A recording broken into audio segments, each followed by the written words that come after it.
Tummidihatti project నిర్మించాలన్న చిత్తశుద్ధి ప్రభుత్వానికి లేదు అంటున్నారు బీజేపీ ఎమ్మెల్యే పాల్వాయి హరీష్. ప్రభుత్వానికి ఉన్న 2.5 ఏళ్లలో ఏం చేయగలదు అని ప్రశ్నిస్తున్నారు ఆయన.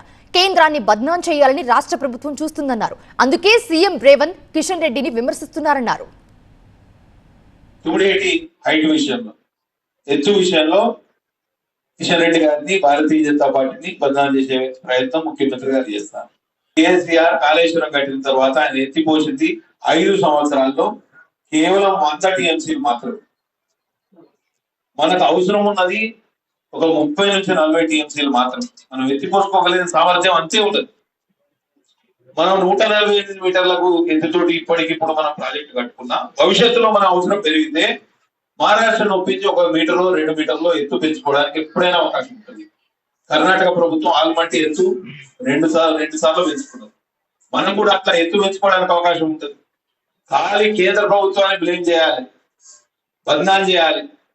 బద్నాం చేసుడు కూడా కాదు, ఈయన దగ్గర పైసలు పెట్టాలనే ఆలోచన లేదు. ఒక్క పాలమూరు రంగారెడ్డి ఒక్కటే పూర్తి చేసుకుంటామని ఆయన ఆలోచన చేసి పాలమూరు రంగారెడ్డికి మాత్రమే నిధులు ఇస్తాడు ఇవాళ రేవంత్ రెడ్డి.